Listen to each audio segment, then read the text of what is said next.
Wis tanggal selawe iki bayaranmu. Akhire iso tak gawe nyewa LC. Masalah mangan pikir mburi wis.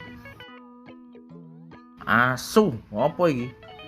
Keliru, saya pakai di Juminten. Nyawa iki, nyawa bayaranmu. Mboten usah Pak De, kula mboten purun sepak boloten. Wong gatel iku lek dijar-jarane tambah nemen ya. Lek pengen munggah bayarane kudu didemoi. Monggo para sederek sedaya ingkang ajengi amal damel pembangunan rukem. Jamput kon orasi malah jadi vokalis amalan. Ngali yo. Bapak-bapak, ibu-ibu, mas-mas, mbak-mbak sedaya. Asline ngomong apa wong iku sih? Mbok ah, koyoke kampanye. Lek ancen kon kabeh padha setuju, ayo digruduk cengeli wong iku. Lambe kok rasis. Ayo didek-dek dhewe raine. Gatel.